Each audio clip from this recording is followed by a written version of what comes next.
ബ്രഹ്മസൂത്രം 18-ാം പേജിന്റെ ടീക്ക് അവസാന പങ്ക്തിയിൽ പറഞ്ഞു നിന്നത് 19-ാമത്തെ പേജിലേക്ക് പോകണം. സിദ്ധാന്തേ ആലോകാകാര ചാക്ഷവൃത്തി അഭിവക്ത സാക്ഷിവേദ്യത്വം നഭ്സി. അതായത് ഭാഷ്യകാരൻ പറഞ്ഞത് അപ്രത്യക്ഷത്തെ ആകാശം. ആകാശം പ്രത്യക്ഷീകരിക്കപ്പെടത്തില്ല, അപ്രത്യക്ഷമാണ് ആകാശം. അതിന്റെ അർത്ഥം എന്താ പറഞ്ഞത്? ഇന്ദ്രിയ സന്നികർഷ യോഗ്യമല്ല എന്ന് പറഞ്ഞാല് നിങ്ങളുടെ വ്യാപ്തിയിലെ വ്യാപ്യം ഇരിക്കത്തില്ല എന്നർത്ഥം അല്ലേ? എത്ര വ്യാപ്യമാണ്? അല്ല, വ്യാപകം ഇരിക്കത്തില്ല എന്നർത്ഥം.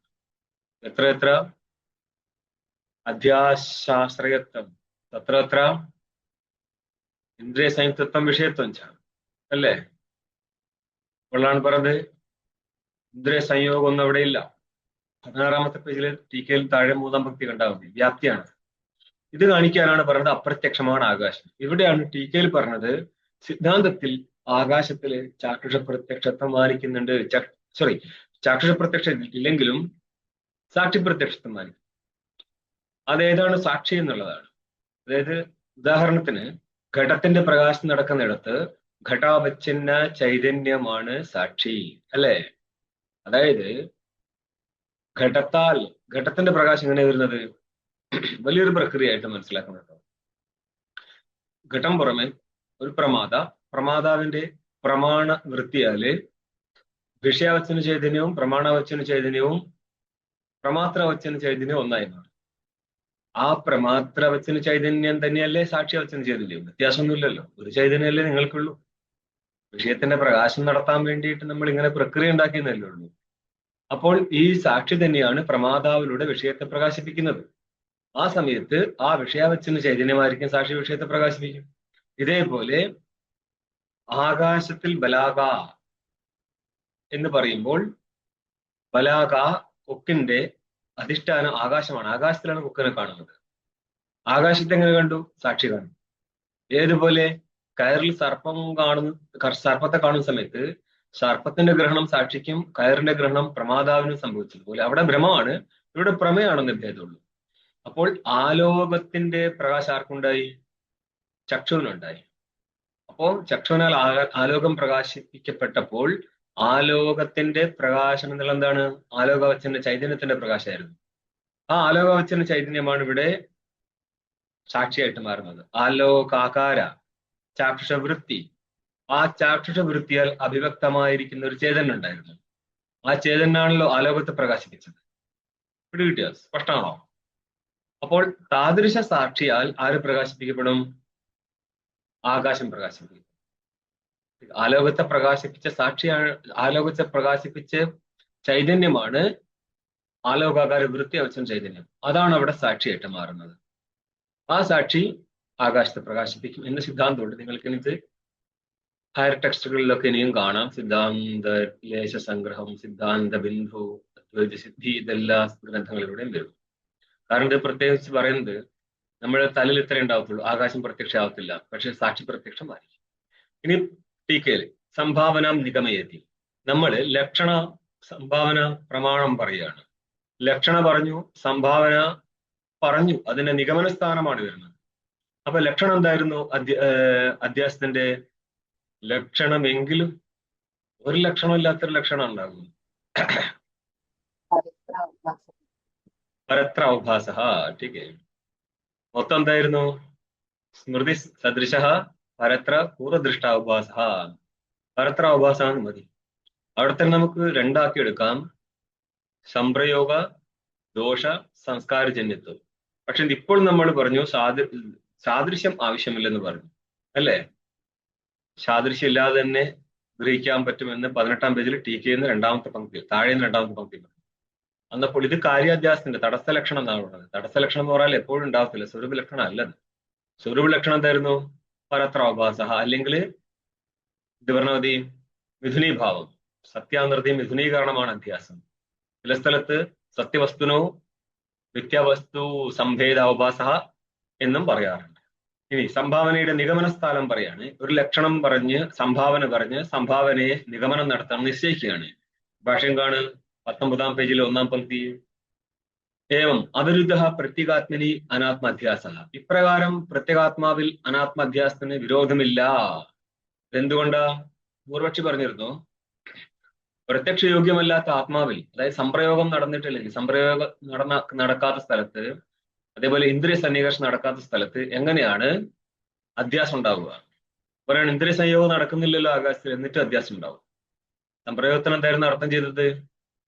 സംപ്രയോഗത്തിന്റെ അർത്ഥം സാമാന്യ ജ്ഞാനം മാത്രമാണ്. ഇതിന്റെ ഇടയിൽ എന്താണ്? അധ്യാസാധിഷ്ഠാനത്തുള്ള സ്ഥലത്ത് വ്യാപകനായിരിക്കുന്ന ഇന്ദ്രിയ സംയോഗമാണ്. അപ്പൊ അതായത് വ്യാപ്തിയായിരുന്നു എത്ര എത്ര അധ്യാസാധിഷ്ഠാനത്ത് അത്ര എത്ര ഇന്ദ്രിയ സംയോഗ വിഷയത്വം ച. എപ്പോഴാ പറഞ്ഞത്? വ്യാപകനായിരിക്കും ഇന്ദ്രിയ സംയോഗം ഇല്ലെങ്കിൽ വ്യാപ്യമായിരിക്കുന്ന അധ്യാസ ആശ്രയത്വം ചേതനിൽ വരത്തില്ല. അവിടെയാ പറഞ്ഞത് ആകാശത്തിൽ അധ്യാസം നടക്കുന്നുണ്ട്, അവിടെ എന്തില്ല? ഇന്ദ്രിയ സംയോഗമില്ല. വ്യാപകനില്ലാതെ തന്നെ വ്യാപ്യം ഇരുന്നാൽ പിന്നെ എന്ത് പറ്റും? നിങ്ങളുടെ വ്യാപ്തി സിദ്ധിക്കപ്പെടത്തില്ല എന്നാണ്. വ്യാപ്യം ഇരുന്നാൽ വ്യാപകനിരിക്കണം, വ്യാപകനില്ലെങ്കിൽ വ്യാപ്യം ഇരിക്കാൻ പാടില്ലായിരുന്നു. എന്നിട്ടും കാണിക്കുകയാണ് വ്യാപകനില്ലാതെ, നിങ്ങളുടെ വ്യാപ്തിയിൽ വ്യാപകനില്ലാഞ്ഞിട്ടും വ്യാപ്യം ഇരിക്കാൻ പറ്റുമെങ്കിൽ നിങ്ങളുടെ വ്യാപ്തി സിദ്ധിക്കൂല എന്നാണ് അർത്ഥം. അതുകൊണ്ട് തന്നെ എത്ര എത്ര അധ്യാസ അധിഷ്ഠാനം തത്ര എത്ര ഇന്ദ്രിയ സംയോഗോ വാ വിഷയത്വം വാ നാസ്തി പറഞ്ഞാൽ നിങ്ങളുടെ വ്യാപ്തിക്ക് തന്നെ വ്യഭിചാരം നേരിട്ട സ്ഥിതിക്ക് താദൃശ വ്യാപ്തി സമ്പന്നാവത്തില്ല. ഏവം അവിരുദ്ധ പ്രത്യേകാത്മനി അനാത്മാധ്യാസ. ഇപ്രകാരം, അതായത് ലോകത്ത് അനുഭവസിദ്ധമാണ് ആകാശത്തില് തലമലാദികളുടെ അധ്യാസം. പക്ഷെ ആകാശത്തില് ചാക്ഷുഷ പ്രത്യക്ഷം നടക്കുന്നില്ല.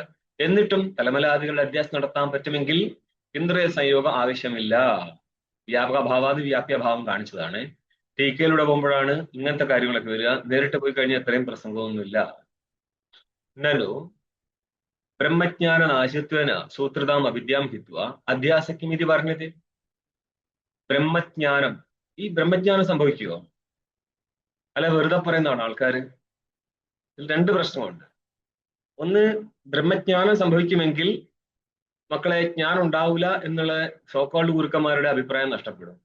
അല്ല, നമ്മൾ അങ്ങനെ സമൂഹത്തിൽ വ്യവഹാര ലോകത്ത് പ്രസിദ്ധന്മാരായിരിക്കുന്ന ആൾക്കാരെ കണ്ടനം ചെയ്യാൻ പാടില്ല എങ്കിൽ, ഞാൻ അങ്ങനെ ഒരാളുടെ വചനം കേട്ടു. ശരിയേ? അതായത് ആൾക്കാർക്ക് ആളാവാൻ വേണ്ടിയാണ് സോക്കോൾഡ് ഗുരുക്കന്മാരെ കണ്ടനം നടത്തുന്നത്. അങ്ങനെയാണെങ്കിൽ നമ്മൾ സോക്കോൾഡ് ഗുരുക്കന്മാരെ മാനിക്കുക, നിങ്ങളുടെ മതം പിടിച്ചോ. അങ്ങനെയാണെങ്കിൽ എന്ത് ബാധിക്കപ്പെടും? ഭാഷ്യകാരൻ പറഞ്ഞ അഭിപ്രായം ബാധിക്കപ്പെടും. ഇത് ആ അഭിപ്രായം പറഞ്ഞ ആൾക്ക് അനുകൂലമായി മാറുമോ? അങ്ങനെ ഒരു സന്യാസിയല്ലേ, പറയുന്നത് ശ്രദ്ധിക്കണ്ടായിരുന്നു. നിങ്ങൾക്ക് 2 രൂപ കിട്ടുന്നത് കരുതിയിട്ട് ആചാര്യന് സ്വന്തം ഗ്രൂപ്പുകാരെ തെറി പറഞ്ഞ ശരിയാണോ? നിങ്ങൾ ആരുടെ പേരിലാണോ സന്യാസം എടുത്ത് വെച്ചിരിക്കുന്നത് അങ്ങേരെയാണ് ഇപ്പം താഴെ ഇറക്കി വെച്ചതെന്ന് മനസ്സിലാക്കുക. ബ്രഹ്മജ്ഞാന നാശത്വേന സൂത്രതാം അവിദ്യാം. സൂത്രണോക്താം സൂത്രതാം എന്നർത്ഥം. സൂത്ര ഏതാണ്? അഥാത്വ ബ്രഹ്മജിജ്ഞാസ എന്നുള്ളതിനെ നമ്മൾ മുമ്പ് പറഞ്ഞിട്ടുണ്ട്. ബ്രഹ്മജിജ്ഞാസ എന്നുള്ള സ്ഥലത്ത് ജിജ്ഞാസയുടെ അർത്ഥം എന്തായിരുന്നു? ജിജ്ഞാസ എന്നുള്ളതിനെ തന്നെ ഉണ്ടാക്കും. അതായത് അപരോക്ഷ ജ്ഞാനാർത്ഥം എന്ത് ചെയ്യണം? വിചാരെ പ്രവൃത്തി സ്യാത്മനെ വിചാര കർത്തവ്യ എന്നാണ്. കർത്തവ്യപദ അധ്യാഹാരം നടത്തിയിട്ടാണ് ഈ അന്വയം ചെയ്യുക. ठीक है? ജിജ്ഞാസ എന്നുള്ള സ്ഥലത്ത് ജ്ഞാതും ഇച്ഛ എന്നുള്ളതില് ജ്ഞാനം ആദ്യം ജ്ഞാതുമിച്ഛയല്ലേ, അതിലെ ജ്ഞാനശബ്ദത്താല് അജഹൽ ലക്ഷണ വഴി അപരോക്ഷജ്ഞാനത്തെയും സാൻപ്രത്യയത്തിന്റെ ഇച്ഛ ജഹൽ ലക്ഷണ വഴി ഇച്ഛാസാധ്യ വിചാരത്തെയും ഗ്രഹിക്കുക. അതുകൊണ്ട് ബ്രഹ്മജ്ഞാനാർത്ഥം, അപരോക്ഷ ബ്രഹ്മജ്ഞാനാർത്ഥം വിചാര കർത്തവ്യ എന്നാണ് ഇവിടെ അന്വയം വരിക. അപ്പോൾ എന്ത് പറയുന്നുണ്ട്? ബ്രഹ്മജ്ഞാനത്തെ പറഞ്ഞു. ആ ബ്രഹ്മജ്ഞാനം കൊണ്ട് എന്ത് കിട്ടും? അജ്ഞാനനാശം കിട്ടും. ഇതിനെയാണ് പറയുന്നത് ബ്രഹ്മജ്ഞാന നാശമായിരിക്കുന്ന നാശത്വേന അവിദ്യാം സൂത്രതാം അവിദ്യാം. ബ്രഹ്മജ്ഞാനത്താൽ നശിപ്പിക്കപ്പെടുന്നതാണ് അവിദ്യ. അത് സൂത്രത്താൽ പറയപ്പെട്ടിട്ടുണ്ട്, സൂത്രതമാണത്. ഇങ്ങനെ ഇരിക്കുന്ന അവിദ്യാം ഹിത്വ, അവിദ്യയെ ത്യാഗം നടത്തിയിട്ട് ഓഹാക്ക് ത്യാഗയും. അധ്യാസിക്കും ഇത് പറഞ്ഞത് എന്തിനാണ് അധ്യാസം വർണ്ണിക്കപ്പെടുന്നത്? കർമ്മണി പറയുവാണ് അധ്യാസിക്കും ഇത് പറഞ്ഞത്. അധ്യാസത്തെ അല്ലല്ലോ പറയേണ്ടത്, അവിദ്യയെ കുറിച്ചല്ലേ പറയേണ്ടിയിരുന്നത്. നോക്കിക്കോ, സ്റ്റെപ്പായിട്ട് പോകും. മൂലാവിദ്യ എന്തിനാ ത്യജിച്ചതെന്ന് അടുത്ത ചോദ്യം വരും. അപ്പൊ അവിദ്യ ഒഴിവാക്കിയിട്ട് എന്തിനാണ് നിങ്ങൾ അവിദ്യാ കാര്യത്തെ പിടിച്ചത്? അതിന് ഉത്തരം പറയാം. ഭാഷ നോക്ക്. തമേതം ഏവം ലക്ഷണം അധ്യാസം പണ്ഡിതാഹ അവിദ്യേതി മന്യന്തേ. അറിവുള്ളവർ ഇതിനെ അവിദ്യ എന്ന് പറയുന്നു. അവിദ്യ കാര്യമായത് കൊണ്ടാണ് വിദ്യ എന്ന് പറയുന്നത്. ഏതിനെ? ഏവം ലക്ഷണം അധ്യാസം, ഇപ്രകാരം പറയപ്പെട്ടിരിക്കുന്ന ലക്ഷണത്തോടു കൂടിയിരിക്കുന്ന അധ്യാസത്തെ. പരത്ര പരാവഭാസഹ അല്ലെങ്കിൽ പരാവഭാസഹ എന്ന് പറയപ്പെട്ടിരിക്കുന്ന ലക്ഷണത്തോടു കൂടിയിരിക്കുന്ന ഈ അധ്യാസത്തെ പണ്ഡിതന്മാർ പണ്ടാ ആത്മവിഷയ ബുദ്ധിർ യസ്യ സ പണ്ട ആത്മവിഷയ ബുദ്ധിർ. പണ്ട ശബ്ദത്തിന് അർത്ഥമാണ് ആത്മാകാര വൃത്തി എന്നുള്ളത്. ചില സ്ഥലത്ത് പറയുന്ന കേട്ടോ, ഗീതാഭാഷ്യത്തിൽ അങ്ങനെയുണ്ട്. അത് ഉള്ളവനാണ് ആര്? പണ്ഡിത. പണ്ഡിതാഹ അവിദ്യയിൽ മന്യന്തേ. ടീക്ക കാണി ഇത്രയും ഭാഗം. ആക്ഷിപ്തം സമാഹിതം, ആക്ഷേപത്തിന്റെ സമാധാനം പറഞ്ഞു. കോമേട്ടോ, ഇല്ലെങ്കിൽ അന്വയിക്കുന്നേരം ചെറിയ ബുദ്ധിമുട്ട് വരും. ഉക്ത ലക്ഷണലക്ഷിതം അധ്യാസം അവിദ്യാകാര്യത്വാദ് അവിദ്യേതി മന്യന്തേ ഇത്യർത്ഥഃ. പണ്ഡിതാഹ മന്യന്തേ. ടീക്ക്, പണ്ഡിതന്മാർ മാനിക്കുന്നു. അപ്പൊ എന്താണ്? ഉക്ത ലക്ഷണ ലക്ഷിതം, പറയപ്പെട്ട ലക്ഷണത്താൽ ലക്ഷീകരിക്കപ്പെട്ടിരിക്കുന്ന അധ്യാസം ഭ്രമാത്മകമായിരിക്കുന്ന അധ്യാസത്തെ അവിദ്യ എന്ന് പറയുന്നത്. എന്തുകൊണ്ടാ? അവിദ്യാകാര്യത്വ, അവിദ്യ കാര്യമായതുകൊണ്ടാണ് അവര് അവിദ്യ എന്ന് ഏതിനെ പറയുന്നത്? അധ്യാസത്തെ പറയുന്നത്. അപ്പൊ എന്താണ്? നമ്മളിവിടെ അധ്യാസത്തെയാണ് തുടങ്ങിയത്. ഇതിന്റെ കാരണമാണ് അവിദ്യ. അവിദ്യ കാര്യമാണ് ഈ അധ്യാസം. അധ്യാസം നടന്നിട്ടുണ്ടെങ്കിൽ എന്തുണ്ടാവും? അവിദ്യ ഉണ്ടായിരിക്കും അവിടെ. അവിദ്യയെ ഒഴിവാക്കിയിട്ട് അധ്യാസത്തെ പറയാൻ കാരണം, അവിദ്യ എല്ലായിടത്തും കുറച്ചു കഴിഞ്ഞാൽ വരും. ഇപ്പോൾ അവിദ്യ എല്ലായിടത്തും അനർത്ഥം ജനിപ്പിക്കുന്നില്ല. സുഷുപ്തി കാലത്ത് അനർത്ഥജനകനായിട്ട് ഇരിക്കുന്നില്ല. അതുകൊണ്ടാണ് നമ്മൾ സുഷുപ്തിയിൽ പോലും സുഷുപ്തിയെ ഇവിടെ ഗ്രഹിച്ചിട്ടേ ഇല്ല. കാരണം അധ്യാസത്തെ കാണിച്ചിട്ട് വേണം അധ്യാസത്തിന്റെ നാശകനായിട്ട് ജ്ഞാനത്തെ കൊണ്ടുവരണത്. ശരിക്കും അധ്യാസത്തെ നശിപ്പിക്കണമെങ്കിൽ അധ്യാസത്തിന്റെ മൂലകാരണമായിരിക്കുന്ന അവിദ്യ നശിക്കണം. അവിദ്യ നശിക്കുന്നത് ജ്ഞാനം കൊണ്ട് മാത്രമാണ്. ഇതിനെയാണ് പ്രക്രിയ പോവുക. ആ ജ്ഞാനത്തിന് വേണ്ടിയാണ് ഗ്രന്ഥം രചിക്കുന്നതും ഗ്രന്ഥ പഠനവും ഒക്കെ ആവശ്യപ്പെടുന്നത്. ഇനി എന്താണ് വേണ്ടത്? സുഷുപ്തി കാലത്തെ അവിദ്യ ചേതനയിൽ ഉണ്ടായിട്ട് പോലും ചേതനനെ അത് അനർത്ഥതയിലേക്ക് നയിക്കുന്നില്ല, മറിച്ച് ബ്രഹ്മാകാര വൃത്തിയിൽ നിന്നേ മാറ്റി നിർത്തുന്നുള്ളൂ. അതായത് അവിദ്യ രണ്ട് രൂപത്തിൽ വ്യവഹരിക്കും. ഒന്ന് വിക്ഷേപ രൂപത്തിലും ഒന്ന് ആവരണ രൂപത്തിലും. സുഷുപ്തി സ്ഥലത്ത് ആവരണാത്മകമായിട്ട് അവിദ്യ ഇരിക്കത്തുള്ളൂ. ഇതുകൊണ്ട് തന്നെ ബൃഹദാരണ്യക ഭാഷ്യകാരന്റെ ഒരു വചനമുണ്ട്. എന്താണ്? അന്യ വസ്തു പ്രത്യപസ്ഥാപിക്കായ അവിദ്യായ അഭാവാത്. ചിലർ എന്തേ കാണത്തുള്ളൂ? അവിദ്യായ അഭാവാന്ന് മാത്രമേ കാണത്തുള്ളൂ, മുമ്പ് പറഞ്ഞത് കാണത്തില്ല. അതായത് വിക്ഷേപ ശക്തിയാണ് എന്ത്? അന്യവസ്തുവിനെ ഉപസ്ഥാപനം നടത്തുക. ആ അവിദ്യ ഇല്ലെന്നേ പറഞ്ഞിട്ടുള്ളൂ. ഇനി ഇവിടെയും കാണും നിങ്ങൾ സുഷുപ്തി സ്ഥലത്ത് അവിദ്യ ഉണ്ടെന്നുള്ളത്. ഇങ്ങനെയുള്ള പല മതങ്ങളും ഒഴിവാക്കിയിട്ട് എന്തിനായിരുന്നു സുഷുപ്തിയിൽ അവിദ്യ ഇല്ല എന്നുള്ളത് മാത്രം ഇതിവിടെ പറയാത്ത കാര്യം നിങ്ങൾക്ക് മനസ്സിലാകുന്ന ഇവിടുന്ന ടീക്കെ തന്നെ. വിദ്യാ നിവർത്തിത്വാച്ച അസ്യ അവിദ്യാത്വനിത്യാഹ. വിദ്യയാൽ നിവർത്തിക്കപ്പെടുന്നത് കൊണ്ടും ഈ അധ്യാസത്തെ അവിദ്യ എന്ന് പറയാം. അതെന്താ? വിദ്യ കൊണ്ട് അവിദ്യ നിവർത്തിക്കപ്പെടും. അവിദ്യ നിവർത്തിതമായാൽ അവിദ്യ കാര്യമായിരിക്കുന്ന അധ്യാസവും നിവർത്തിതമാവും. ഭാഷ്യം കാണ്. തദ് വിവേകേന ച വസ്തു സ്വരൂപ അവധാരണം വിദ്യാമാഹു. തദ് വിവേകേന, അതായത് ഇവിടെ ബ്രഹ്മാകാര വൃത്തിയിലേക്ക് കടക്കണമെങ്കിൽ ശ്രദ്ധിക്കണേ. ഇത് ഇവിടെ മാത്രമല്ല, പല സ്ഥലത്തുള്ള പ്രക്രിയയാണ്. പക്ഷെ നമ്മൾ ഈ പ്രക്രിയയുടെ മൊത്തം ഭാഗം കാണാറില്ല. നമ്മൾ ഇത്ര പറയാറുള്ളൂ ബ്രഹ്മജ്ഞാനത്താൽ അജ്ഞാന നിവൃത്തി. അവിടെ ശരിക്കും എന്താണ് വേണ്ടത്? അടുത്ത് ശരിക്കും ഒന്നും കൂടി അതിനെ ക്ലാരിഫൈ ചെയ്ത് എന്താ പറയേണ്ടത്? ബ്രഹ്മജ്ഞാനത്താൽ അജ്ഞാന നിവൃത്തി. അവിടെ എന്താ പറയേണ്ടത്? ശരിക്ക് ബ്രഹ്മജ്ഞാന നാശ്യമാണ് അജ്ഞാനം. ഇതിനൊന്നും കൂടി സ്പഷ്ടീകരിച്ച്. ബ്രഹ്മജ്ഞാനത്താൽ ബ്രഹ്മവിഷയക അജ്ഞാനം നഷ്ടപ്പെടും. ബ്രഹ്മജ്ഞാനം എന്നുള്ള സ്ഥലത്തെ ക്ലാരിഫൈ ചെയ്താണ്. എത്രയോ വട്ടം പാടി പറഞ്ഞിട്ടുണ്ട് ഈ ഐക്യജ്ഞാനത്തെയാണ് ബ്രഹ്മജ്ഞാനം എന്ന് പറയുന്നത്. ഇവിടെ മറ്റു മതങ്ങളുടെ കണ്ടനം നടക്കുന്നുണ്ട് മക്കളെ. അതുകൊണ്ടാ പറയുന്നത് ചില സന്യാസിമാർക്ക്, അതായത് അവർ കയറിയത് യോഗ പീഠത്തിലാണെങ്കിൽ പിന്നെ ആ സാധനം തലേന്ന് പോകത്തില്ല. എന്തെടുത്താലും യോഗ കൂടെയാണ്. അതായത് ഗീതയാല് അഭിപ്രായപ്പെടുന്നുണ്ട്, ബ്രഹ്മജ്ഞാനം കൊണ്ട് മാത്രം അജ്ഞാനം നഷ്ടപ്പെടുമായിരുന്നുവെങ്കിൽ സാങ്ഖ്യാദികൾക്ക് അത് സംഭവിച്ചതിന് ആപത്തി പറയണമെങ്കിൽ സാങ്ഖ്യാദികൾക്ക് എന്തില്ല? അജ്ഞാനനാശമില്ല. എന്തുണ്ടായിട്ടും? ബ്രഹ്മജ്ഞാനം ഉണ്ടായിട്ടും. ബ്രഹ്മ ആരാ? പുരുഷനാണ്. ഏത് പുരുഷൻ? സ്വബുദ്ധിയിൽ പ്രതിബിംബനായിരിക്കുന്ന പുരുഷനെയാണ് അവരറിയുന്നത്.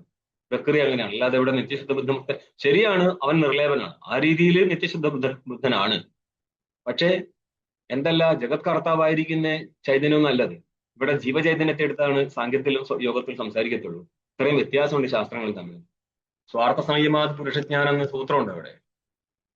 തന്റെ ബുദ്ധിയിൽ സംയമം നടത്തിയിട്ട് പുരുഷന്റെ ജ്ഞാനം ഉണ്ടാവുകയാണ്. അവൻ പരമാത്മാവല്ലേ? സാങ്കേയോഗ സിദ്ധാന്തത്തിനനുസരിച്ച് ആത്മാ തീർത്തും വിലക്ഷണന്മാരാണ്, പരസ്പര ഭിന്നമാണ്. തദ് വിവേകം എന്ന് വെച്ചാൽ ഇവിടെ തദ് വിവേകം എന്ന് പറയാൻ കാരണം 2 സ്റ്റെപ്പ് വരുന്നുണ്ട്. ഒന്ന് കേവലന്റെ ജ്ഞാനം, ഐക്യജ്ഞാനം. രണ്ടാമത്തത് ആ ജ്ഞാനം ഉണ്ടാകുന്നത് പോലും അന്യ വസ്തുക്കളെ നിഷേധിച്ചും കൊണ്ടാ. അദ്വൈത സിദ്ധേഹ ജഗത് മിഥ്യ. ഇത് മക്കളെ എവിടെ എത്ര പ്രസംഗമായിട്ട് ബന്ധപ്പെട്ട് കിടക്കാന്ന് വിചാരിച്ചു നിങ്ങളിത്? അല്ലാതെ ഒരു എന്താണ് ഗുരുക്കന്മാർക്ക് ഒരു പറച്ചിലുണ്ടല്ലോ, ഒരു മന്ത്രം തരും, അതങ്ങോട്ട് ചൊല്ലിക്കഴിഞ്ഞാൽ എല്ലാം നടന്നു എന്നുള്ളത്. ഇതല്ല പ്രസംഗം. ഇവിടെ നിങ്ങൾക്ക് വിചാര ഗ്രന്ഥത്തിൽ പഠിക്കാൻ പറ്റുന്നില്ല, വിചാര സമ്പന്നാവത്തില്ല, കുട്ടികളെല്ല സാധനം ഇത്. തത് വിവേകേനച്ച, ആത്മാനാത്മ വിവേകത്തിലൂടെ വസ്തുവിന്റെ സ്വരൂപാവധാരണം നടക്കുകയാണ്. ആ സ്വരൂപാവധാരണം പോലും ഐക്യാവധാരണമാണ് നടക്കുന്നത്. ഈ ഐക്യാവധാരണം നടക്കണമെങ്കിൽ എന്ത് വേണം? ഭേദബുദ്ധി നഷ്ടപ്പെടണം. ഭേദബുദ്ധി സ്ഥലമാണ് അധ്യാസം സ്ഥലം. ഈ അധ്യാസം നഷ്ടപ്പെട്ടിട്ടെങ്കിൽ മാത്രമേ ഐക്യബോധം ഉണ്ടാവത്തുള്ളൂ. ഇപ്രകാരം വസ്തുവിന്റെ സ്വരൂപജ്ഞാനം, അവധാരണം എന്ന് പറഞ്ഞ ജ്ഞാനം, ഇതിനെയാണ് വിദ്യ എന്ന് പറയുന്നത്. വിദ്യാമാഹുഹു. ടീക്കകാണ്. അധ്യസ്ഥ നിഷേധേന അധിഷ്ഠാന സ്വരൂപ നിർദ്ധാരണം വിദ്യാം അധ്യാസ നിവർത്തികാം ആഹൂരിത്യർത്ഥ. അധ്യാസത്തിന്റെ നിവർത്തിക ആയിരിക്കുന്ന വിദ്യ എന്താണ്?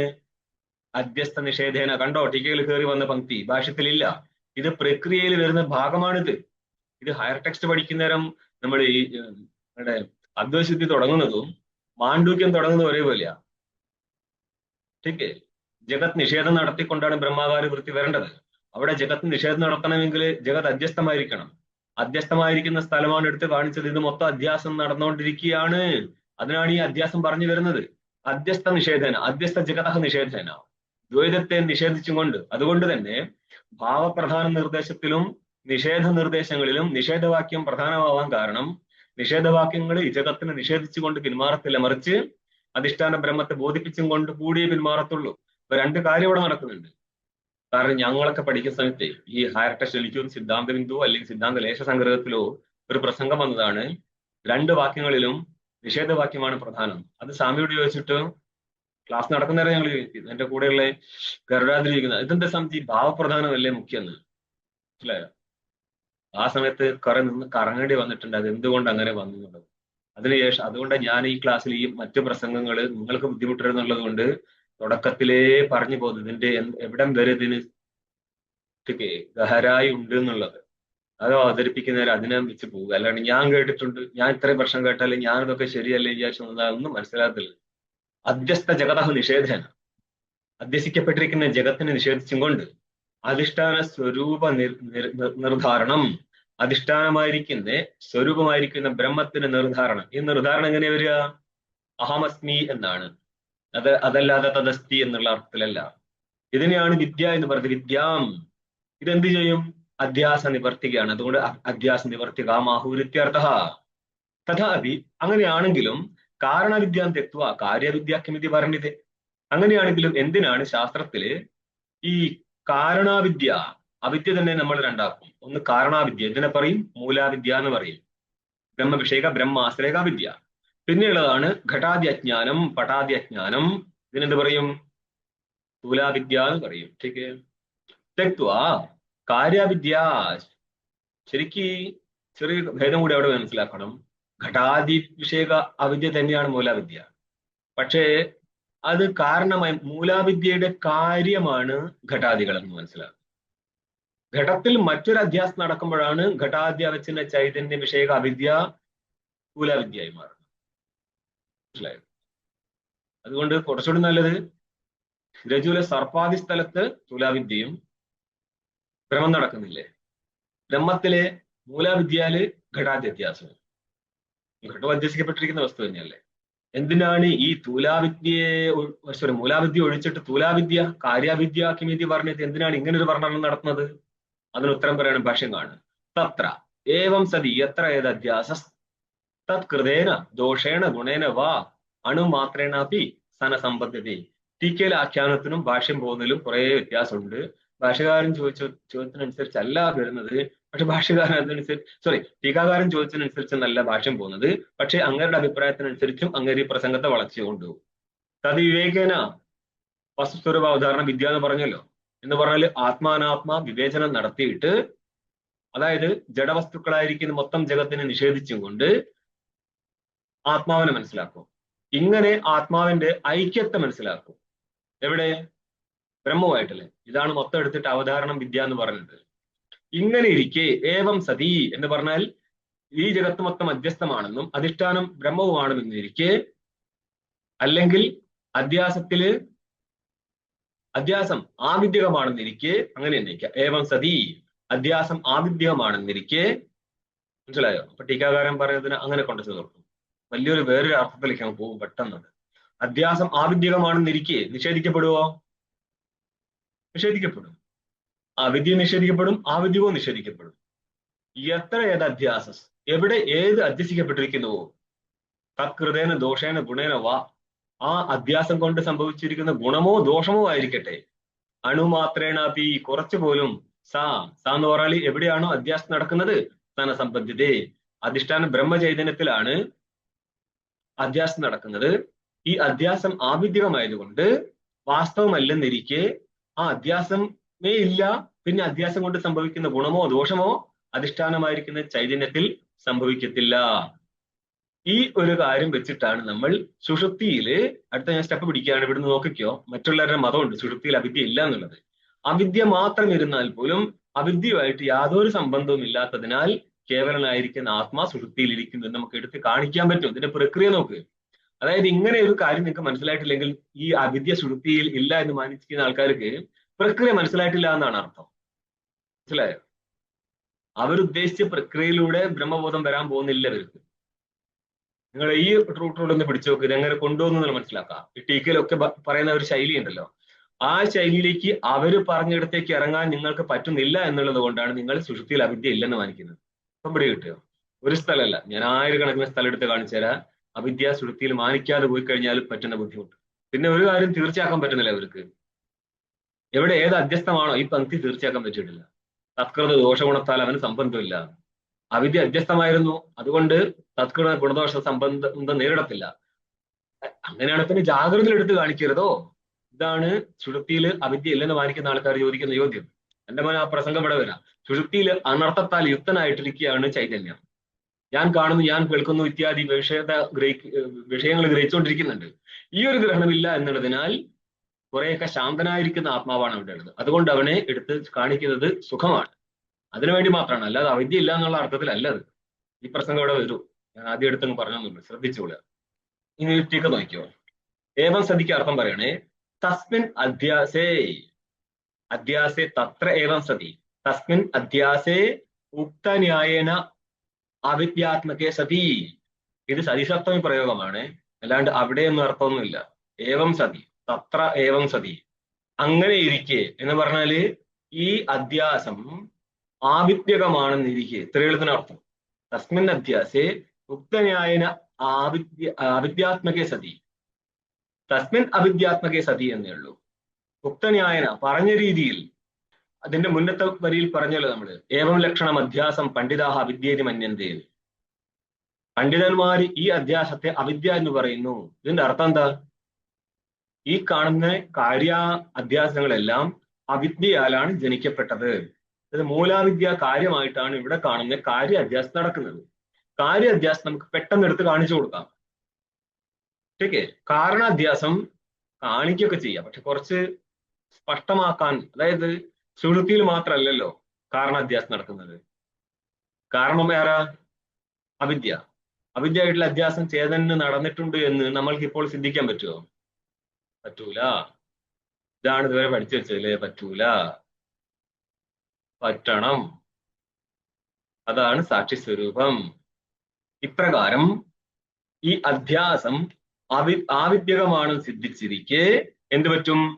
ചേതനന് ആ ആവിദ്യകമായിരിക്കുന്ന അധ്യാസവുമായിട്ട് യാതൊരു സംബന്ധവും ഇല്ല എന്നുള്ളതിനാൽ നിർലേപനാണ്. നിർലേപന് വാസ്തവത്തിൽ ജഗസംബന്ധം ഇല്ല എന്നുള്ളത് കൊണ്ടാണ് നമ്മൾ അധ്യാസികമാണെന്ന് പറയുന്നത്. അധ്യാസമാണെങ്കിൽ ഈ അധ്യാസം ചേതനന് ഒരു വസ്തുവായിട്ട് സംബന്ധമില്ല. അപ്പോൾ ഇവിടെ അടുത്ത പ്രസംഗമാണ് ഈ അധ്യാസം നടക്കുന്നുണ്ടല്ലോ എന്നുള്ളത്. അപ്പൊ അധ്യാസം വാസ്തവമാണോ വെച്ച് പറയണല്ല, അത് ആവിദ്യകമാണ് അധ്യാസം. ആവിദ്യകമായതുകൊണ്ട് വാസ്തവല്ല. വാസ്തവമല്ല എന്നുള്ളത് കൊണ്ട് ചേതൻ ഒരിക്കലും ഒരു സംഭവം നടക്കത്തില്ല. അതായത് വിചാരസ്ഥലത്ത് ചേതനെ കുറിച്ച് വിചാരിക്കുമ്പോൾ ജഗതായിരിക്കുന്ന ഒരു വസ്തുവും ഞാനും എന്റെ ഗുരുവും ഒരു മന്ത്രവും അല്ല ഇവിടുത്തെ പ്രസംഗം. ഞാനുമില്ല, ഗുരുവില്ല, മന്ത്രവുമില്ല. നിങ്ങൾ ഏകജീവവാദം വരുന്ന സമയത്ത് നിങ്ങൾ ഇപ്പോൾ അദ്വൈശുദ്ധി പ്രസംഗം, അവിടെ ഏത് ഗുരു ഉപദേശിക്കാൻ പോകുന്നത്? അതായത് സ്പഷ്ടമായിട്ട് കേവലനെ ശുദ്ധീകരിപ്പിച്ച് മനസ്സിലാക്കിക്കാൻ വേണ്ടിയാണ് ഏകജീവവാദമൊക്കെ വരുന്നത്. എല്ലാം വാദങ്ങളാണ്. അപ്പോൾ വാദങ്ങൾ എന്ന് പറഞ്ഞു കഴിഞ്ഞാൽ വാസ്തവത്തിൽ അനേകം ഉണ്ടോ എന്ന് വെച്ച് കഴിഞ്ഞാൽ ഇല്ല. അതായത് കേവലനായിരിക്കുന്ന ഒരു ബ്രഹ്മത്തിൽ അനേക ദൃഷ്ടികൾ പോലും കൽപ്പിതമാണ്. ഇതെന്തേ ഉള്ളൂ? അധിഷ്ഠാനമേ ഉള്ളൂ. മൂലവിദ്യായ സുഷുപ്തോ അനർത്ഥത്വ അദർശനാത് കാര്യാത്മന തസ്യ അനർത്ഥത്വ ജ്ഞാപനാർത്ഥം തദ് വർണ്ണനമിതി ഭാവ. പൂർവപക്ഷിയാണ് പ്രസംഗം ഉന്നയിച്ചത്. ടീക്കാകാരനാണ് ഇവിടെ പ്രസംഗം ഉന്നയിച്ചത്. കാരണവിദ്യ നിരൂപണം നടത്താതെ എന്തിനാണ് ഈ കാര്യവിദ്യ നിരൂപണം നടത്തിയത്? അതിന്റെ ഉത്തരം അങ്ങേര് തന്നെ കൊടുക്കുകയാണ്. മൂലാവിദ്യ എന്നുള്ള കാരണവിദ്യ സുഷുപ്തിയിൽ അനർത്ഥത്തെ ജനിപ്പിക്കുന്നില്ല. മൂലാവിദ്യ ഇരിക്കുവോ? ഇരിക്കും. അനർത്ഥത്തെ ജനിപ്പിക്കുന്നില്ല എന്ന് പറഞ്ഞിട്ടുള്ളൂ. അല്ലാതെ മൂലാവിദ്യ ഇല്ല എന്നല്ല പറഞ്ഞത്. മൂലാവിദ്യായ സുഷുപ്തവും അനർത്ഥത്വ അദർശനാത് കാര്യാത്മന തസ്യാഹ അനർത്ഥത്വ ജ്ഞാപനാർത്ഥം.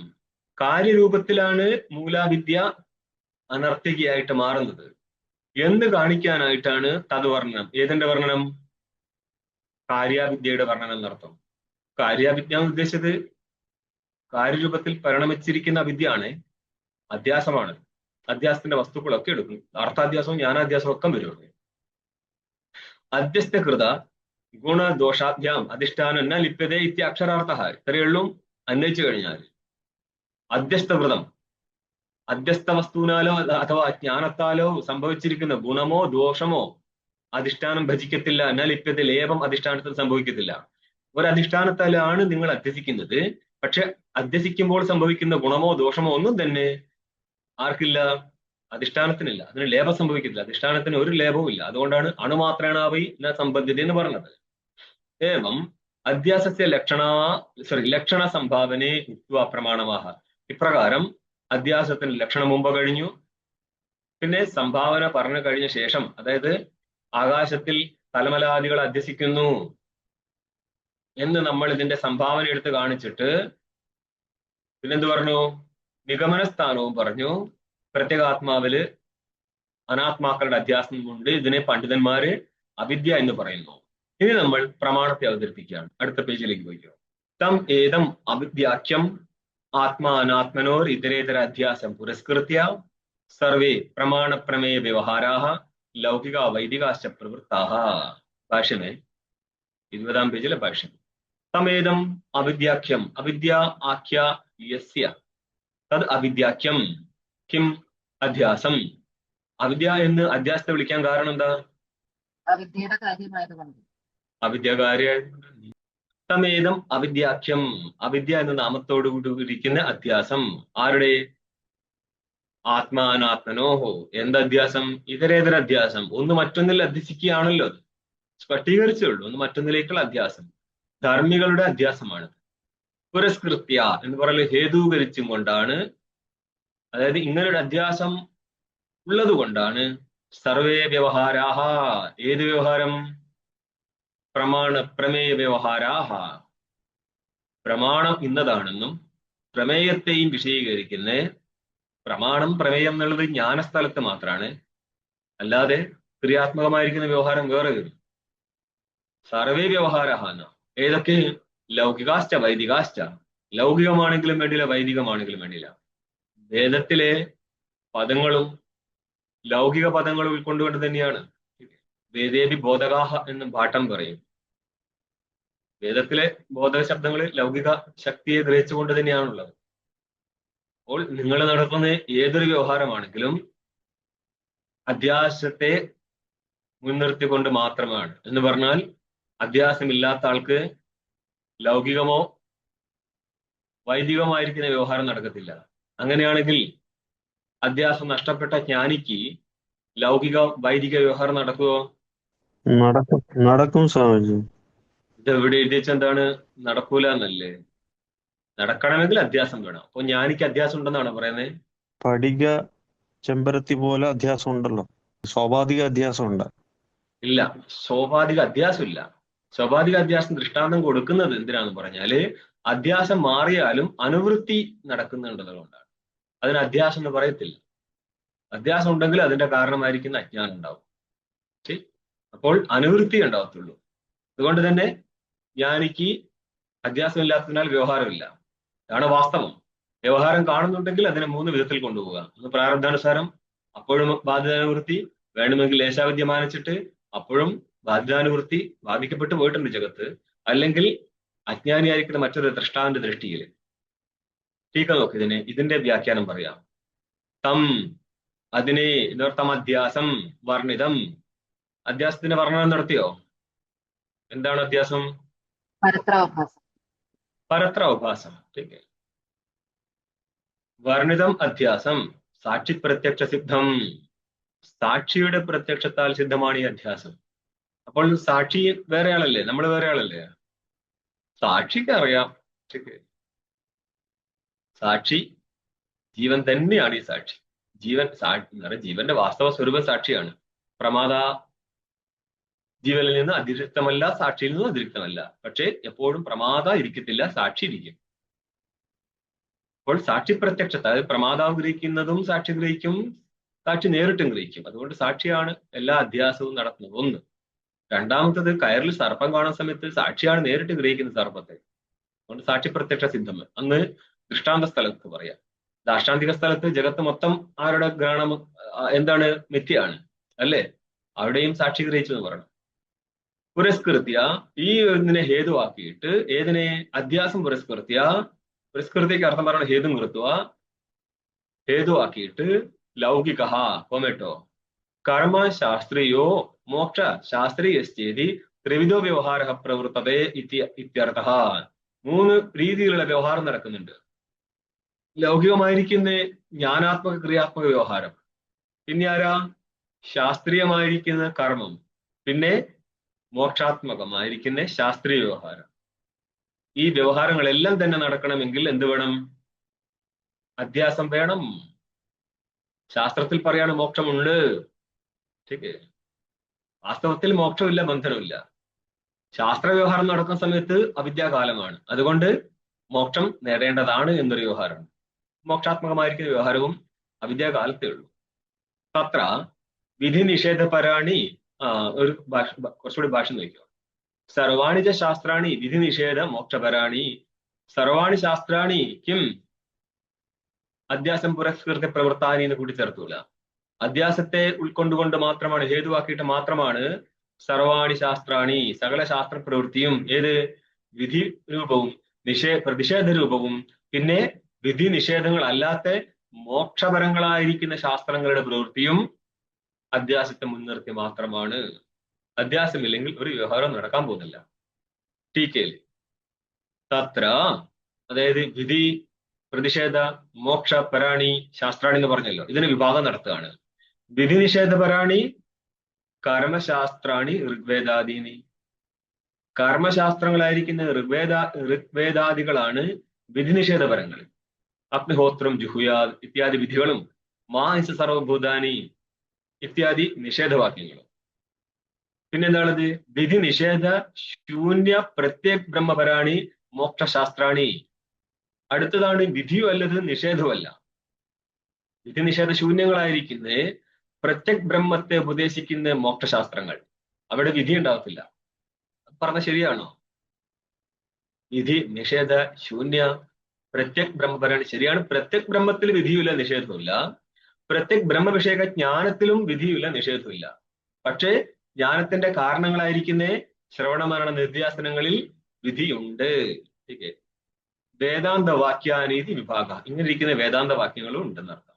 ഏവം വ്യവഹാര ഹേതുത്വന അധ്യാസേ പ്രത്യക്ഷ സിദ്ധേപി പ്രമാണാന്തരം പൃച്ഛതി. ഇപ്രകാരം വ്യവഹാരത്തിന്റെ ഹേതുരൂപത്തിൽ അധ്യാസം പ്രത്യക്ഷ സിദ്ധമായിട്ടും, അല്ലേ? സകല വ്യവഹാരത്തിന്റെ ഹേതു ആരാ? അധ്യാസം. ഈ അധ്യാസത്തിന്റെ കാര്യത്തിൽ പ്രത്യക്ഷമുണ്ട്. ആരുടെ പ്രത്യക്ഷമാണ് അധ്യാസത്തിന്റെ കാര്യത്തിലുള്ളത്? ഏവം വ്യവഹാര ഹേതുത്വേന അധ്യാസേ പ്രത്യക്ഷ സിദ്ധേ പ്രമാണാന്തരം പൃച്ഛതി. അന്യപ്രമാണത്തെ ചോദിക്കുകയാണ്. ഇവിടെ സാക്ഷിപ്രത്യക്ഷ സിദ്ധമായിരിക്കുന്ന ഒരു അധ്യാസം നടന്നു, എന്നിട്ടും അന്യപ്രമാണം ചോദിക്കുകയാണ്. അതായത് എന്നാലും എങ്ങനെയാണ് ഇത് സംഭവിക്കുന്നത് എന്നാണ് ഈ ചോദ്യത്തിന്റെ അർത്ഥം. അടുത്ത ചോദ്യം വരുന്നത്. ഓക്കെ, നോക്ക് ഭാഷ്യം. കഥം പുനർ അവിദ്യാവത് വിഷയാണി പ്രത്യക്ഷാദീനി പ്രമാണാനി ശാസ്ത്രാണി ചേതി. എങ്ങനെയാണ്, എപ്രകാരമാണ്? കഥ എന്നുള്ള കേനപ്രകാരേണ അവിദ്യാവത് വിഷയാണി, അവിദ്യാവാനായിരിക്കുന്നേ എന്ന് പറഞ്ഞാല് അധ്യാസം ഉള്ളവനിലാണ് പ്രത്യക്ഷാദി പ്രമാണങ്ങളും ശാസ്ത്രങ്ങളും നിലനിൽക്കുന്നത് എന്ന് നിങ്ങൾക്ക് എങ്ങനെ പറയാൻ പറ്റും എന്നാണ് ചോദ്യം. കഥം പുനഃ, കഥം എന്നുള്ള കേനപ്രകാരേണ, പുനഃ എന്നുള്ളത് വാക്യാലങ്കാരമാണ്. അവിദ്യാവത് വിഷയാണി, അവിദ്യ അസ്യ അസ്മിൻ അസ്തി അവിദ്യാവാൻ, അവിദ്യയുടെ ആശ്രയം എന്ന് പറഞ്ഞാൽ അവിദ്യാവാനിലാണ് എന്തിരിക്കുന്നത്? അധ്യാസം ഇരിക്കുന്നത്. അതുകൊണ്ട് അധ്യാസം ഇരിക്കുന്നവരിലാണ് പ്രത്യക്ഷാദികളായിരിക്കുന്ന പ്രമാണങ്ങൾ. പ്രമാണത്ര വിധമുണ്ട് ചേച്ചി? 6. പ്രത്യക്ഷാദീനി പ്രമാണാനി, അവയുടെ ജ്ഞാനവും 6 വിധം. ശാസ്ത്രാണിച്ച, ശാസ്ത്രവും ഈ അവിദ്യാവാനിലാണ്, അധ്യാസ കർത്താവിലാണ് എന്ന് എങ്ങനെ പറയാൻ പറ്റും? ടീക്ക നോക്ക്, ഇത്രയും ഭാഗം. അവിദ്യാവാൻ എന്താണ്? അഹമിതി അധ്യാസവാൻ ആത്മാ പ്രമാദ. അവിദ്യാവാൻ ഉദ്ദേശിച്ചത് പ്രമാദ എന്ന അർത്ഥത്തിലാണ്. എന്ന് പറഞ്ഞാല് അഹം എന്നുള്ള അധ്യാസം ആരിലാണ് ഇരിക്കുന്നത്? അവിദ്യ ഇരിക്കുന്നതുകൊണ്ടാണ് അധ്യാസം നടക്കുന്നത്. ഇവിടെ അധ്യാസത്തെ എടുത്ത് കാണിച്ചിട്ടാണ് ടീകാകാരം കൊണ്ടുവന്നത്. അവിദ്യാവത് വിഷയാണെന്ന് പറഞ്ഞാല് അധ്യാസം ഇരിക്കുന്നവരിലാണ് ഈ പ്രത്യക്ഷാദി പ്രമാണ വ്യവഹാരം നടക്കുന്നത് എങ്ങനെ പറയാൻ പറ്റുമെന്നാണ്. അപ്പോൾ അവിദ്യാവാൻ എന്നുള്ളതിന് അർത്ഥം ചെയ്തു അധ്യാസവാൻ. അഹമിതി അധ്യാസവാൻ, അഹം എന്നുള്ള അധ്യാസം നടക്കുന്നവൻ ആരാ? പ്രമാദ. ശരിക്കിത് പ്രമാതാവിനെ വിഷയീകരിക്കുന്ന സാക്ഷിയുടെ ജ്ഞാനസ്ഥലാട്ടോ. അഹം സവിഷയ എന്ന് പറയാൻ ആശ്രയോ, നമ്മൾ ആദ്യം പറഞ്ഞിട്ടുണ്ട് സാക്ഷിയാണ് ഈ അധ്യാസത്തെ പ്രത്യക്ഷീകരിക്കുന്നത് എന്നുള്ളത്, 1ാമത്തെ പങ്ക്തിയിൽ തന്നെ ഉണ്ട്. അപ്പോൾ സവിഷയ, വിശേഷത്തിന് അർത്ഥം പറയാൻ ആശ്രയ.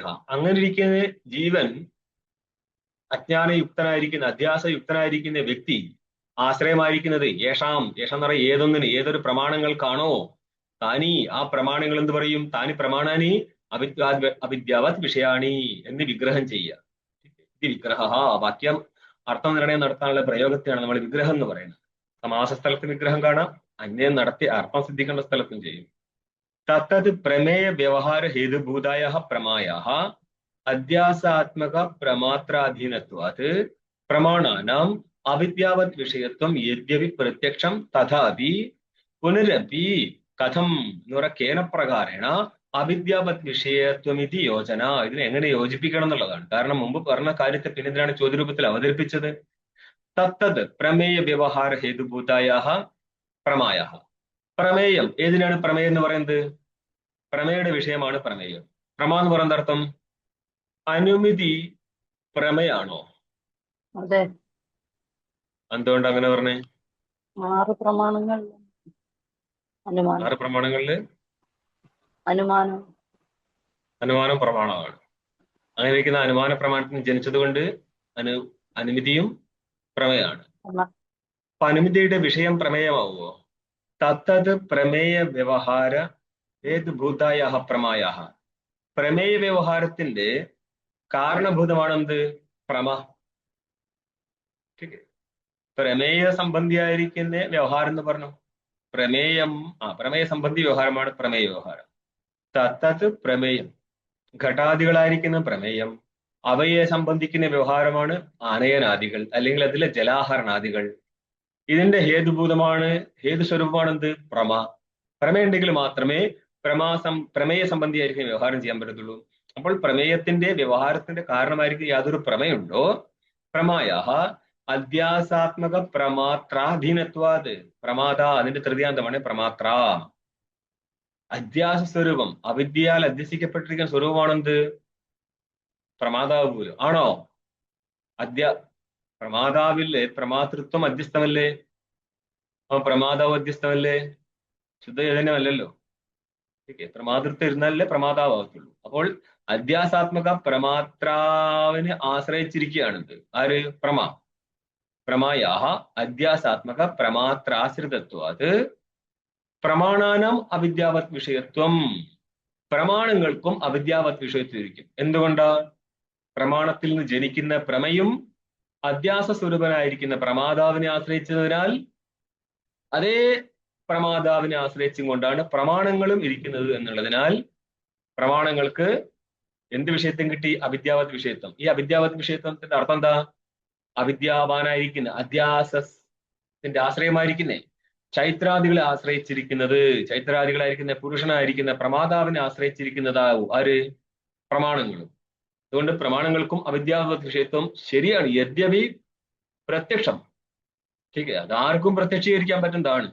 പ്രമാണം ഉള്ളവൻ തന്നെ അധ്യാസത്തിന്റെ കർത്താവാണ്. അവരിൽ തന്നെയാണ് പ്രമ സംഭവിക്കത്തുള്ളൂ. ആ പ്രമ ഉണ്ടെങ്കിൽ മാത്രമേ പ്രമേയത്തെ സിദ്ധിക്കപ്പെട്ടിട്ടുള്ളൂ. എങ്കിൽ മാത്രമേ പ്രമേയ സംബന്ധിയായിരിക്കുന്ന വ്യവഹാരം ചെയ്യാൻ പറ്റൂ. ഇതൊക്കെ ശരിയാണ്, പ്രത്യക്ഷസിദ്ധമാണ്. തഥാപി എന്നിരുന്നാലും പുനരഭി, വീണ്ടും, കഥം എന്ന് പറയാൻ ഉദ്ദേശിച്ചത് ഇതിന്റെ പ്രക്രിയ ചോദിക്കുകയാണ്. ഇത് എങ്ങനെയാണ് സംഭവിക്കുന്നത് എന്നുള്ളത്. കേന പ്രകാരേണ, കേന പ്രമാണേന അവിദ്യാവത് വിഷയത്വം ഇതി യോജന. ഏതൊരു പ്രമാണത്താലാണ് അവിദ്യാവത് വിഷയത്വം കിട്ടുന്നത്? വ്യവഹാരങ്ങൾക്ക് അവിദ്യാവത് വിഷയത്വം കിട്ടുന്നത് ഏതൊരു പ്രമാണം കൊണ്ടാണ്? അല്ലെങ്കിൽ എന്തന്വേഷിക്കാം? യദ്വാ അവിദ്യാവത് വിഷയാണി കഥം പ്രമാണാനി സ്യുഹു. അവിദ്യാവാൻ, അധ്യാസം ഇരിക്കുന്നവരിലാണ് പ്രമാണം ഇരിക്കുന്നതെങ്കിൽ അതിനെങ്ങനെ പ്രമാണങ്ങൾ എന്ന് പറയും? മനസ്സിലായോ? ഇങ്ങനെ അന്വയിക്കാം. ആശ്രയ ദോഷാത് അപ്രാമണ്യാപത്തേരിത്യാക്ഷേപ. ആശ്രയമായിരിക്കുന്ന പ്രമാതാവിന്റെ ദോഷം കൊണ്ട്, പ്രമാതാവിൽ അജ്ഞാനം വരുന്നാറല്ലേ അവൻ അവിദ്യാവത് വിഷയമാവത്തുള്ളൂ, അവിദ്യാവത് ആശ്രയങ്ങളാവത്തുള്ളൂ. ആര്? പ്രമാണങ്ങള്. അങ്ങനെ ഇരിക്കെ പ്രമാണങ്ങൾ ഇരിക്കുന്ന പ്രമാതാവിൽ തന്നെ പ്രമേയുള്ളവൻ, പ്രമാതാവിൽ പ്രമാണം, അങ്ങനെ ഇരിക്കുമ്പോൾ പ്രമാണം ഇരിക്കുന്ന ആ പ്രമാതാവിൽ തന്നെ ദോഷങ്ങൾ ഇരിക്കുന്നു എന്നുള്ളതിനാൽ അപ്രാമാണ്യാപത്തേരിത്യാക്ഷേപ. പ്രമാണങ്ങൾ പ്രമാണങ്ങളാകത്തില്ല, അപ്രാമാണ്യമായി പോവും ജ്ഞാനവും പ്രമാണവും. തത്ര പ്രമാണപ്രശ്നേ വ്യവഹാര അർത്ഥാപത്തിം തൻലിംഗക അനുമാനഞ്ച ആഹാ. തത്ര പ്രമാണപ്രശ്നേ, അധ്യാസത്തിന്റെ പ്രമാണപ്രശ്നം തന്നെയാണിത്. രണ്ടാമത്തെ രീതിയിൽ കൊണ്ടുപോയതാണ് അല്ലേ? നമ്മൾ മൂന്നാമത്തെ പങ്ക്തിയിൽ പറഞ്ഞിട്ടുണ്ട്, ടീക്കയിൽ പ്രമാണാന്തരം പൃച്ഛതി എന്ന് പറഞ്ഞ ഈ പ്രസംഗം തുടങ്ങിയത്. എന്ന് പറഞ്ഞാൽ പ്രത്യക്ഷ സിദ്ധമാണെങ്കിൽ പോലും അധ്യാസം എങ്ങനെയാണ്, അധ്യാസം മാത്രമല്ലല്ലോ, അധ്യാസവും അധ്യാസംബന്ധിയായിരിക്കുന്ന വ്യവഹാരവും പ്രത്യക്ഷ സിദ്ധമാണെങ്കിലും എങ്ങനെയാണ് വ്യവഹാരത്തിന്റെ ഹേതുഭൂതങ്ങളായിരിക്കുന്ന പ്രമാണങ്ങൾ അധ്യസ്ഥ ചൈത്രാദികളെ ആശ്രയിച്ചാണ് ഇരിക്കുന്നത് എന്നെങ്ങനെ സിദ്ധിക്കാൻ പറ്റുന്നുള്ളതാണ്. ഇതിനാണ് നമ്മൾ ഇനി വ്യാഖ്യാനം ചെയ്യേണ്ടത്. ആ സ്ഥലത്ത് പ്രമാണപ്രശ്നത്തിൽ, അധ്യാസത്തിന്റെ പ്രമാണ ചോദ്യത്തില് വ്യവഹാര അർത്ഥാപത്തി എന്ന് പറഞ്ഞ അധ്യാസം സംഭവിക്കുന്നില്ലെങ്കിൽ വ്യവഹാരം സംഭവിക്കത്തില്ല.